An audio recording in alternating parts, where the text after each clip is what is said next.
Hello, NZ. All right. Welcome to Autodesk Inventor 2025. What's new?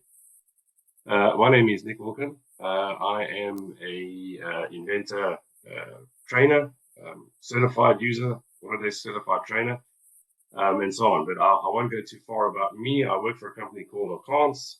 Accounts is running this webinar, and we do training. We do specialized services. So if you guys need anything in the service department or any data done specifically with regard to Inventor, like creating templates, anything of that matter, get all of the cons. We can definitely help you out there. All right. So what we're going to be running through today is what's new in 2025.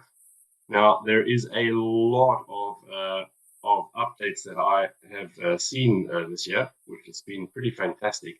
And you'll see here from the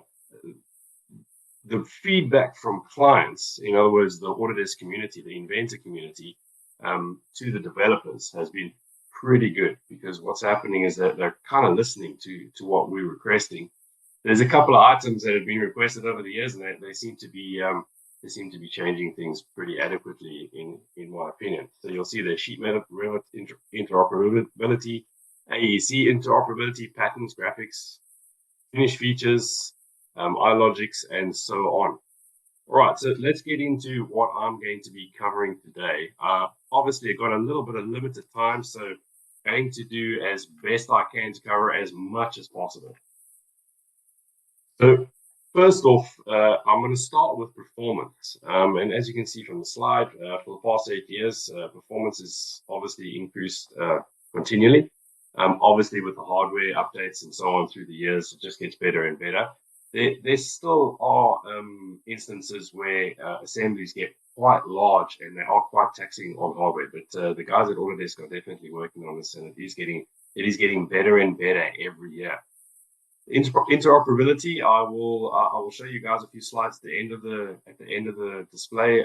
What's happening there? So there's quite a big one there, which is the import of the IFC files from Revit using any CAD technology.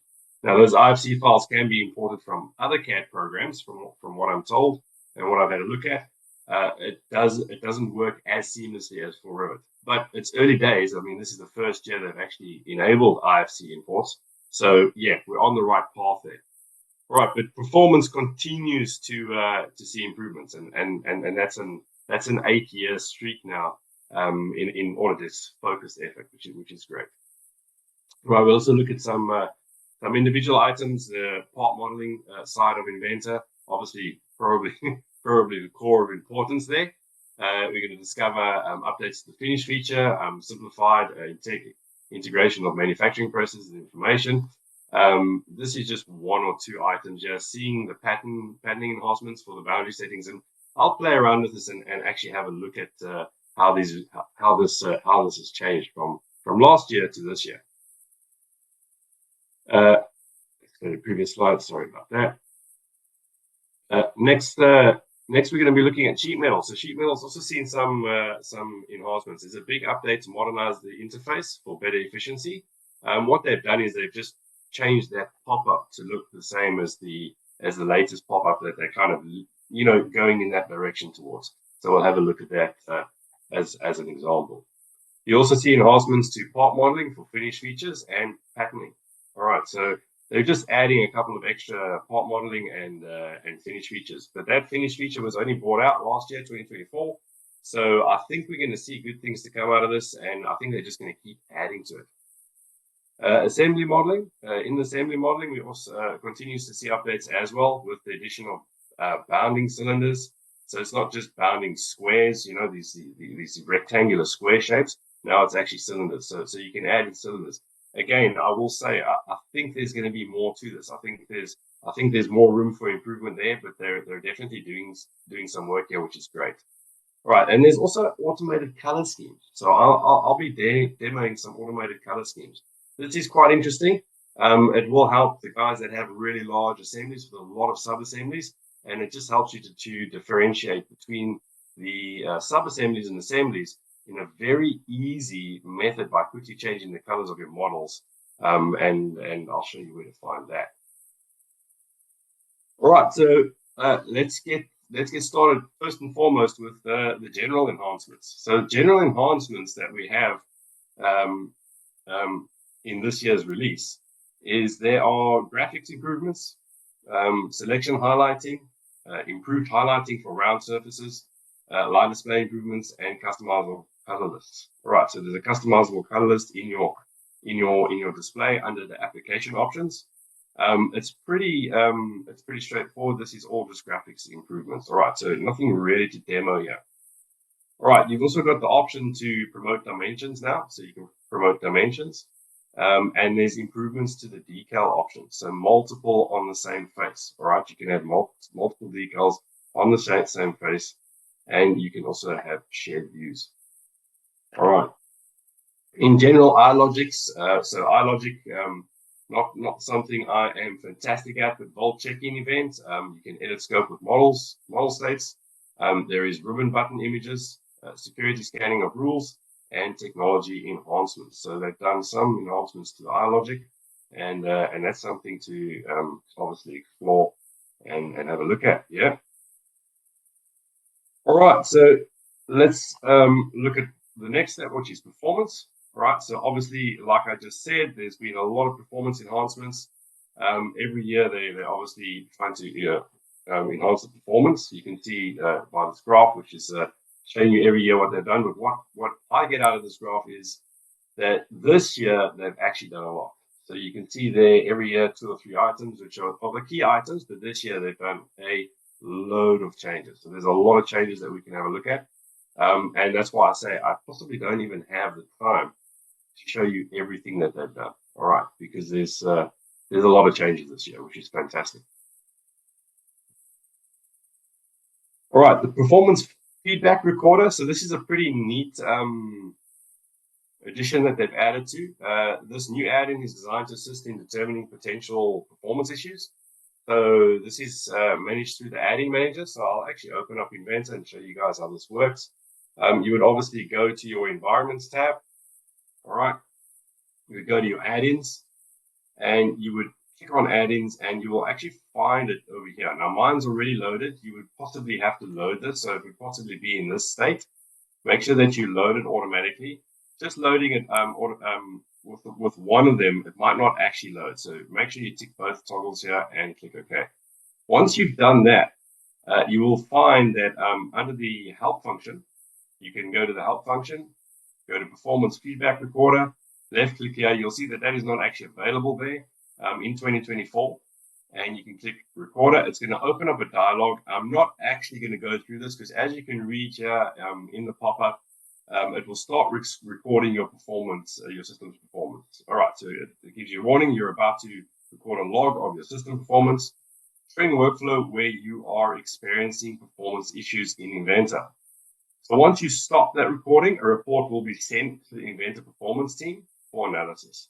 All right, so because the log files can be quite large, because obviously it's a recording, they are limited to 10 minutes. So there's a bit of a limitation there. So make sure that whatever the issue is, you can just record it within 10 minutes. Look, 10 minutes is pretty long, so you should be able to do this. And to stop the recording, click stop recording, and a tool will help you out through the rest. So it's pretty straightforward. There's a nice little wizard that helps you through that process. Right, but this is a fantastic feature because this has been something that's kind of been lacking. You kind of have to record it yourself. This is now an automated feature within Inventor. Fantastic. All right, so that's the performance side of Inventor 2025. We can now have a look at the sheet metal. So sheet metal, we go to sheet metal. We'll start with sheet metal, and then I'll move on to parts after that. So sheet metal is quite interesting. They've added a few enhancements here, which are pretty neat. The first one of which is they're enabling you to sorry, let me just get the right page. They're enabling you to look at your flanges, face, cut, everything in one panel. There is a light and dark theme support. So whether you're using the light mode, as you can see with my Inventor, I'm using the dark mode. It will actually enable you to do that. All right, and then in-canvas manipulators. Let's have a look at that. All right, so let's go back over here. I'm in a sheet metal part. This was the part I had open just now. And when we go to our sheet metal, so this was pre-created, obviously, I'm going to click on flange, and this is where you're going to see the display. So the display comes up. This pop-up has a great number of features. You can see everything's been added into one selection. All right.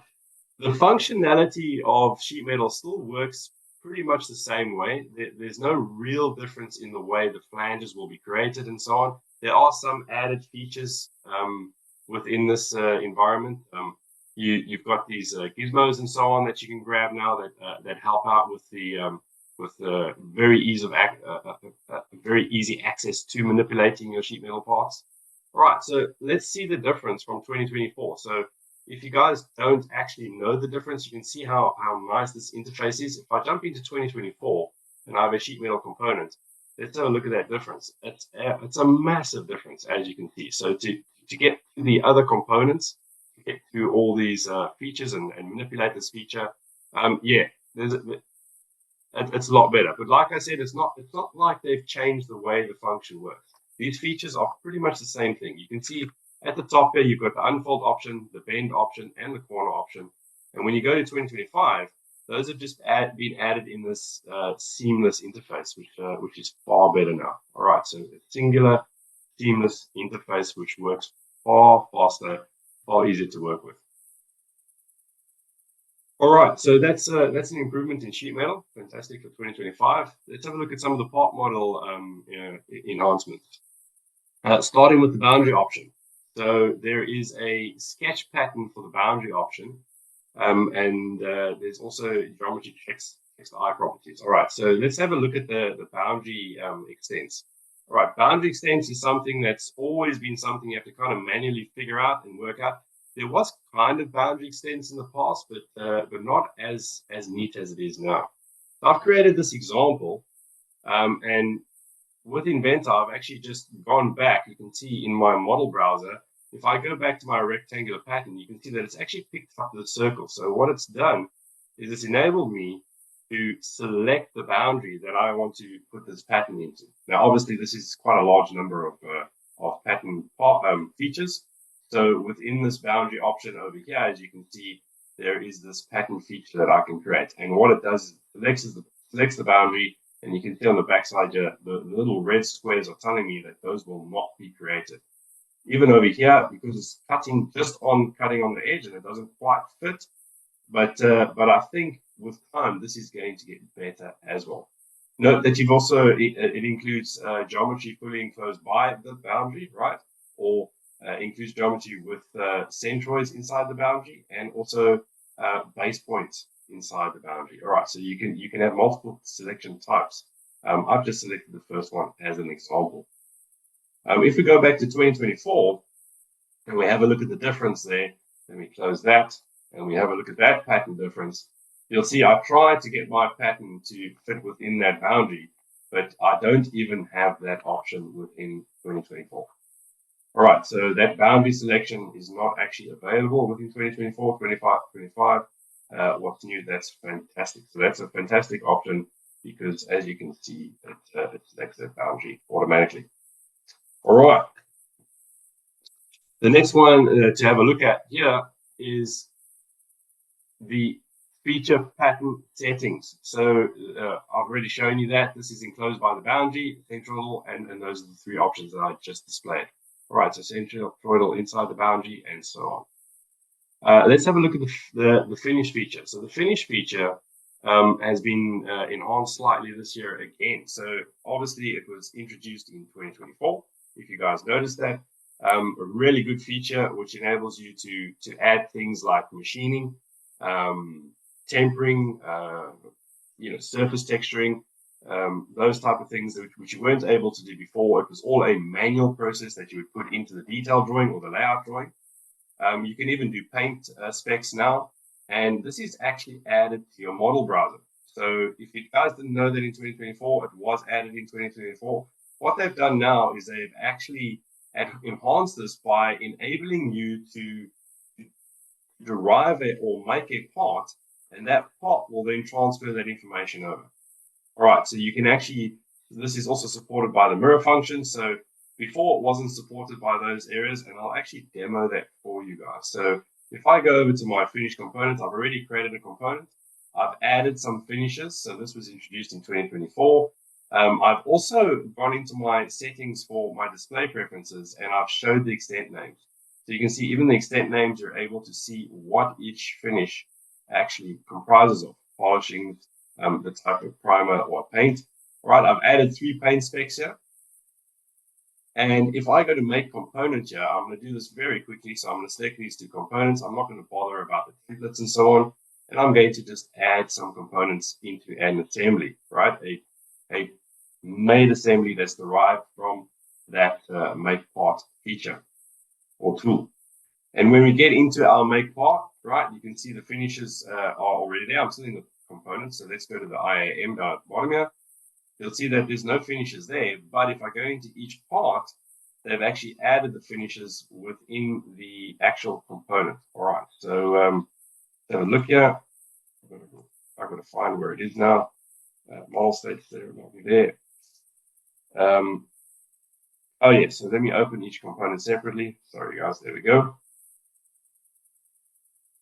And there is finishes available. So there is the finishes and there is the folder. So as you can see, as I've expanded, there's the finishes available. The prime coat, the red final, and the ivory final are all added to that derived component or exported component from the single part. Now, obviously, if you adjust it in the single part, this is a parent-child relationship, so it will adjust in the child relationship there. All right, and as you can see, this is the exact same finishes that I've actually added to that first component. All right, if we go back to 2024 and we try the same thing, right, I've kept this as a simpler part. I can still create part out of this, so I can still go into my make components exactly the same as I did before. I'm going to do exactly the same thing, and once I've done that, you'll notice that 2024 did not have this capacity. So there's the finish IAM, and you'll see the colors don't transfer, as well as the fact that there are no finishes available within this model. All right, so there's no finishes available within the model, and the colors do not transfer as well. So that's a pretty neat feature for the make part, make components as far as updating features is concerned. And you'll also notice here that in this feature, I have actually put on the settings and try to show extended names, and the extended names for my features, if you'll have a look here, there is nothing that comes up. So this wasn't added to the program yet. So in 2024, it was obviously early days. There is no extended names available within 2024. All right, if we go to 2025, let's have a look at the next one. All right, so the next one is pretty interesting as well. This is adding the bounding boxes. So minimum bounding boxes can now be cylinders, right? And you'll see there in the derived part, you're able to add in those different options. So derived part, derived assembly, you can actually add those as cylinders or minimum bounding boxes. So pretty neat, works pretty straightforward. I think this is going to go a bit further in time. I think they're going to get better and better at this. I think this is going to be definitely be improved. So if I go to any sort of make part or make component, if I derive the component, if I simplify this part, I think it's going to work in all of those aspects. All right, so you'll notice there that you're able to do that sort of thing. All right, let's try it here in make components. You'll see make part. I'm using just the make part as an example. It's obviously available in some of the other areas too. Include bounding boxes for all of selected solids, or include bounding cylinders of the selected solids. Right, there are a few limitations to this. It's not as fantastic as it could be. So there is some potential here. So, but if we go to an assembly, so I'm going to just open this assembly, for example, and if I now go into my assembly and I simplify, you'll see that the options are available here. So I can, as before, not have any bounding boxes, so none, but I can also replace with envelopes. I can replace it with singular part envelopes, level components, or individual item components. All right, so you're able to do that now in 2025. Pretty straightforward and pretty neat.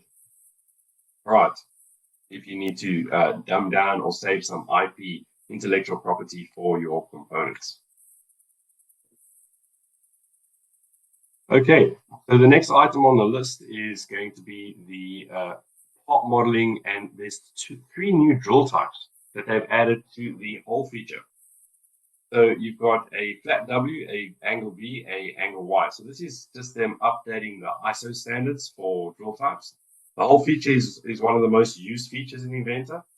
I reckon a lot of you don't go a day without using it. So obviously having some enhancements within the hole and drill feature, it's definitely going to modernize some of the features that have been used for years and constantly, pretty much every day.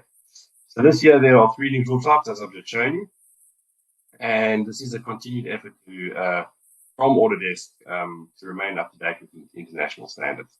All right, so if we look at the drill feature, I can do this quite simply just in one of these components. So let's just go into this component and I start the hole feature. If I go to my 3D model, start the hole feature, select a face to start a hole. You'll see over here, I need to select the threaded option, obviously, and then obviously no seating.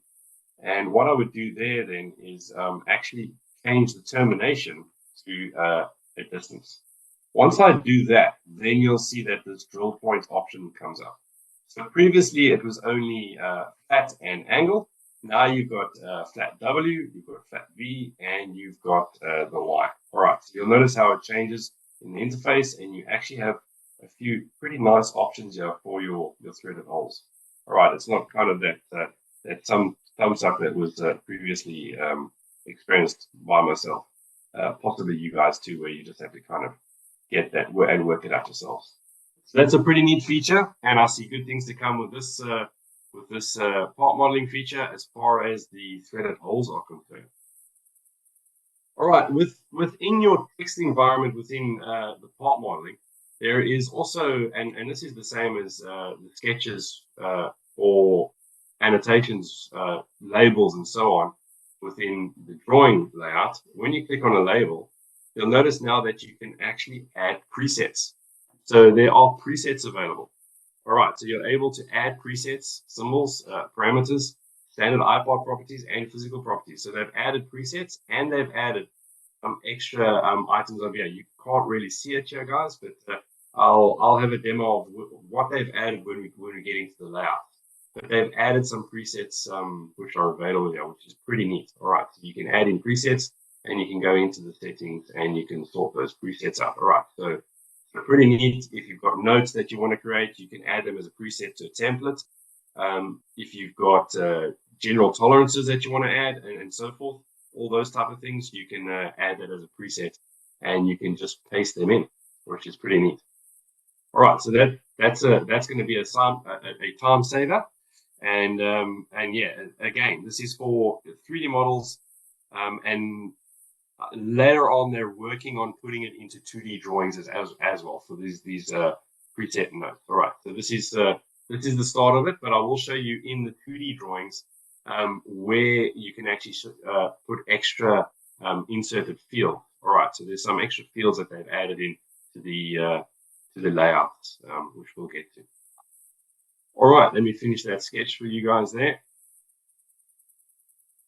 And that does it pretty much for part modeling. We're going to be moving on to assembly modeling. So let's go to the next one. And assembly modeling has seen some pretty good enhancements as well.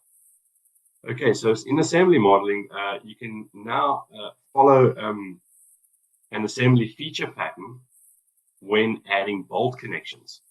So if you use bolted connections and you create your own bolt sets, you can actually follow a pattern. So I've created an assembly. I'm going to try that out. Let's have a look at it. So I'm going to go to follow pattern here. I've created a very basic assembly, basically a splice. All right, and a splice plate to another splice plate. And I've got a few bolted connections that I have saved. So I'm going to go to my bolted connections and I'm going to select this M12. All right, so I'm going to select the face as you would. I'm going to select the whole. And you'll notice now that there's actually a toggle here for follow pattern. So you can select this follow pattern toggle. I'll highlight it, and it should add this pattern to every single hole. Now I'm going to go to my termination side, select there. You notice I haven't selected the bolt set yet. So I'm going to select that bolt set. Sorry, let me go set that one. And you'll see that it actually follows the pattern. So if you have a pattern with your circular patterns and rectangular patterns, it will follow that pattern, which again is a pretty good time saver. And there we have it. All right, which is pretty neat. This has been long waited for, and I see this going further than this one as well. I see this becoming something where we're able to actually get the bolt size and follow patterns more than in just a singular pattern. Hopefully they keep working on this. But this is great for 2025. Really fantastic. All right, there's also the option now in your simplify command to replace with envelopes in assembly, which I did show you. And I will just demo that quickly with the, which I did show you guys here with the simplify tool. All right, that is my next slide over. So just showing you guys again, you can do this sort of thing. All right, so pretty straightforward. Once again, this is great for creating highly simplified envelopes for complex parts in your assemblies. I use this all the time to save on memory, so I'm sure you guys would find this valuable. All right, but this is obviously within the assembly environment. Where I probably should have displayed it, right? All right, so the next item over is Autodesk have made it easier to find parts or understand your complex assembly. So I'm going to use this assembly just to display this. So in 2025, you can quickly change the colors of everything temporarily. All right, it's not a permanent setting. You'll notice this assembly, it's not a crazy assembly. But what I've done in this assembly is I have created something that has a single part, which is a derived part. You can see there if I actually go into this part, it is quite a complex part. All right, I'm going to finish that edit. And that is from imported parts. Then I've created a frame with frame generator.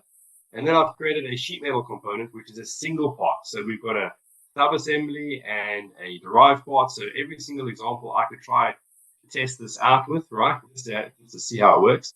You'll go over to your View tab.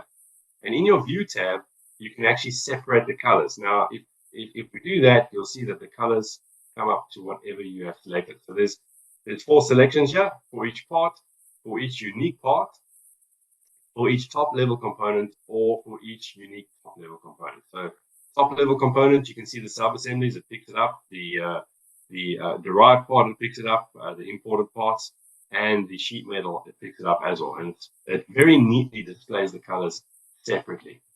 I think this is going to get better as time goes on as well. I think this will be really fantastic going forward, because this is a very easy method to basically discern your different components. Now, on top of that, to change these colors, it's not set. You can actually adjust these colors in your style editor. So it's the color your models are based on. It's based on the individual parts, all right? But these options are customizable within. Sorry, not yeah, guys. It's within your application options. So if I go to Tools, Application Options, Colors, I'm going to customize my schemes, and under Customize Schemes, you will have a separate colors. This is where you would adjust those colors, all right? So you have to kind of figure out where the colors are and which colors are doing what, and that way you can adjust the colors. So, and you can customize these as you would need to. All right, so okay, apply, and you can see the colors will change. So it literally goes item 1, item 2, item 3. So something to remember, but it's pretty neat, and you can customize that for your demos or whatever you need to do. All right, the next slide over. We have assembly modeling. So I've shown you guys this. This is pretty straightforward. I've shown you guys this slide too. And then there's also replace the source model. So this is similar to replace the model reference. So if anybody's ever had to replace their assembly or drawing on a layout, this is where this comes in with the assembly. But this is now specifically referring to IPNs. All right, so your presentation file. So it's obviously it says there presentations. So let's open Inventor and have a look at how this works. So here I've got an example that I've opened up. There's my assembly. I created a separate assembly, and I'm going to replace that component. Now you can see within my IPN, they've added a tool in your panels. So you can actually show panel, modify panel, and there's replace model preference. If I left click on that, I can go, it's exactly the same workflow. I'm going to select that item. I'm going to say, no, this is not the item I want anymore. That's Vice Assembly IAM, no holes. I'm going to go to Vice Assembly Rev 2. So I changed it to Rev 2. So what I did was I changed the spindle handle and I changed it to this model here. All right, so Rev 2, open that up. And have you selected a new assembly to replace the scene reference in this presentation?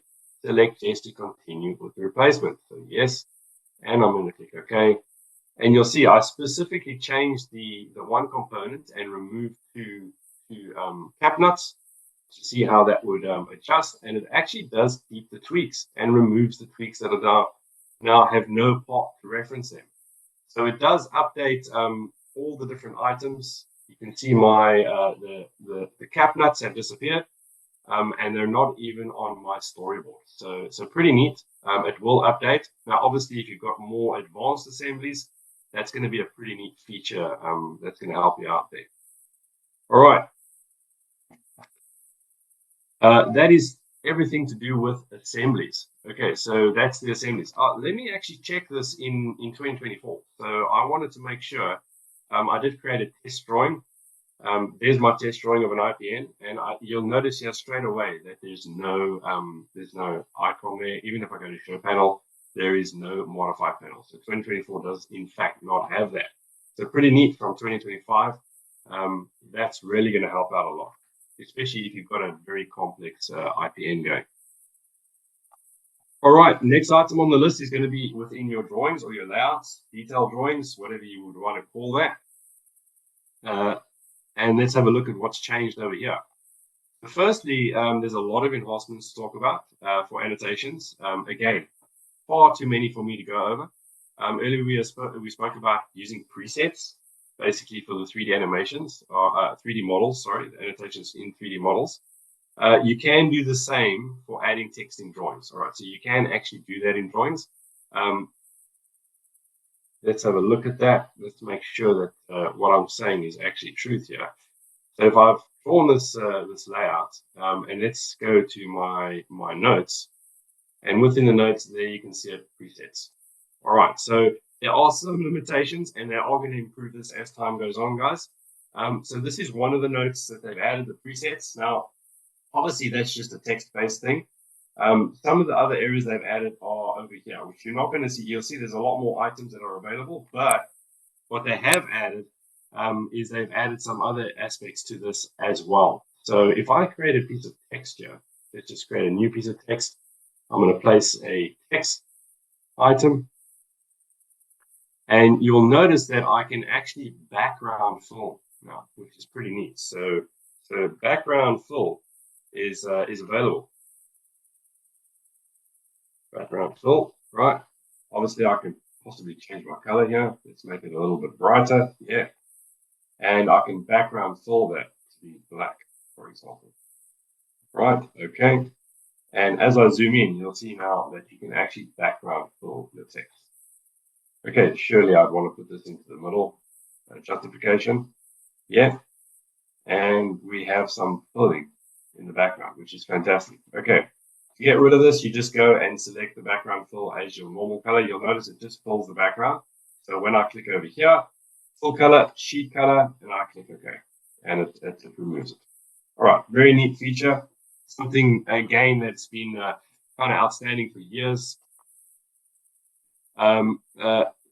This may improve your readability of dimensions, so you get very busy drawings. You may want to do that in certain drawings. So yeah, I mean, there's always an instance where it might be an outlier, but it is something that you will find the opportunity to use in your day-to-day usage of the program. All right. So there's just a description of that. There's also scale revision clouds have been enhanced. So scale revision clouds were also only added quite recently. all right? But you weren't able to change the cloud size, and they've added the revision cloud size editor now, which is fantastic. All right. They've also added some other features, not something I would really use, but it is something I have faced once or twice in the past, where you can hide the extension line of radiuses. All right, so let's see how this works. There's also the merge cell in table. So this is something my brain doesn't quite want to register it because I've for so long just ignored the cells or tables in Inventor that they're actually addressing some of those feature options now, some adaptability of the tables that I'm quite keen to try it out in Inventor, which is pretty neat. All right, so let's go and do the first one. Which is scale revision clouds. All right, so let's have a look here. Revision cloud's not really going to be for a single part. Let's go to an assembly. So this assembly has at least got some tables and a revision note in it. So revision clouds, I've added the revision cloud, guys. It's in the revision cloud area here, so revisions. I've added the table. I've set that up. I've added a revision cloud, and I've added a revision tag. Not really, nothing to write home about. That was all added in 2024. I can right click here now and I can edit my cloud, which was not available before. So when I click on edit, you'll see now I can actually change the size. I can even invert the cloud. So you can save this as the default, edit when created. So you can toggle those, but you can now change your cloud sizes. And that is fantastic. Or make them smaller, whatever the case is. So there we go. You can actually just double left click on it. As you just noticed, you can double left click on it and you can adjust that as you need to. All right, now I know in 2024 you could definitely add revision clouds. They are there. All right, it is just a vector-based system, right? So great. I can invert it. So you'll see there I can invert it, but there's no option for me to actually edit the size of these clouds. All right, so it's not really editable as far as 2024 is concerned, but it was added in 2024 if you did not know. All right, let's move on from that and hide the extension line. So let's go back to the first sheet and let's create a radius dimension here. So let's have a look at how this works. Go to my annotation, dimensions. I'll add a radius dimension there and I'll add a radius. Let me do this properly. Add a radius dimension there. So yeah, when you look at a radius or diameter dimension, you don't really think of extension lines. So here, if I go to this one, move dimension type, there's a hide extension line. You'll notice that it doesn't actually do anything. Over here, what you want to be careful of is you don't want to left click over there because it's going to reference the extension, arrow. You want to reference the actual extension line and hide the extension line. All right, so you can hide the extension line now, which just helps out a little bit with those circumstances you might need it. All right, so be aware of that. It's a pretty neat one. I find it still needs a little bit of work, I reckon. I think this is going to be something that they're going to be working on. So yeah, just be aware of that. I'm not too sure. There we go. Show all extension lines, and it comes back. All right, so pretty neat feature, but I think that that could get better with time. But that is something that's long been outstanding. 2025, great enhancements. All right, then you've got merge cell in tables. I'm going to delete that text and I'm going to just add a table here. So a general table. Let's just see how this works. I'm not really worried about the way I put this in. There's a table, double left click. I'm going to highlight some columns. I'm going to right click and I can merge the cells. There we go. So you can merge the cells. Fantastic. All right, so a lot more editable. Yeah, that's pretty neat. So there it is, toggle. I can untoggle it. All right, so you have the option to merge cells and to not merge cells. All right, so I can untoggle that if I need to. You will note that sometimes the right click is a little bit funky. So yeah, just be careful with that. All right, but yeah, merging the cells in tables. They're definitely getting somewhere. It's one step in a very good direction there. I'm 100% sure that wasn't available in 2024 because this is something I would have never dreamt of doing. Not part of this general table. Yep, double left click, not available. All right, so 2024 same process, not available. All right, let's go to the next item on the list, which is drawing style. So what's happened in the drawing style? So they've changed quite a bit here, guys. So arc symbols for dimensions. They're continuing to improve updates to the ISO standard. So the standard of the arc symbols, the standard of surface textures has been addressed in this release. You'll find new options for revision tables. You can now set the default to alpha or numerical. Okay, so for revision tables, there's a new option in the style editor for the BOM sort order change, the sort settings for primary, secondary, and tertiary columns, along with an auto sort on update checkbox. Crop views have been added to the styles to set the preferences for break lines and symbols. All right, so within Inventor, if you go to your styles and editor, you manage your styles and standards, it will come up with this dialog, as you guys probably know. And within the revision tables, you'll have to go to your revision table list. All right, so you've got some extra areas here that are available to you. So let's look at the parts list, for example. So the parts list, you'll see that they've updated it. There's that sort that enables you to sort within the styles and standards editor.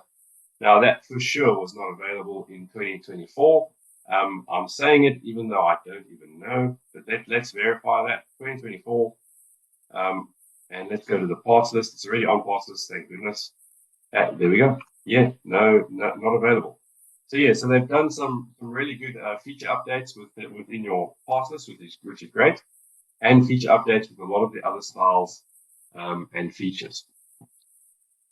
All right, let's have a look at interoperability. So the guys at Autodesk have been improving this for years now, and what they've been doing is they have been enhancing the software ecosystem with, I would say, significant improvements to the import and export functionality. Now, this is something that takes quite a bit to get an example of this or to practice this. But the major reveal, as I said earlier when I started, is that the IFC import feature, which allows for the handling of assemblies, either by referencing or converting them. This has been something asked for by the community for years. Additionally, the RFA export has been optimized to offer great graphical fidelity. All right, so it's ensuring high quality visuals in the exported model. All right, so it's not dumbing it down.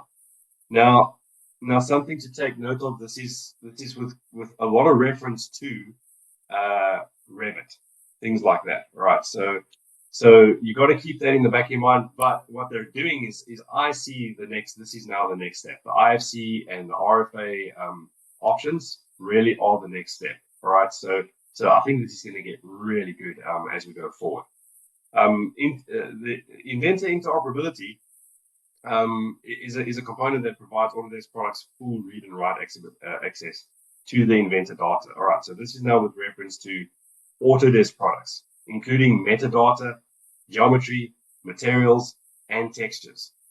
So for Inventor interoperability 2025, the client products, Inventor is integrated in the client product package. All right, so this is integrated. You don't need to install this separately or anything like that. All right, so it's installed along with Inventor, and there's no on-demand installation.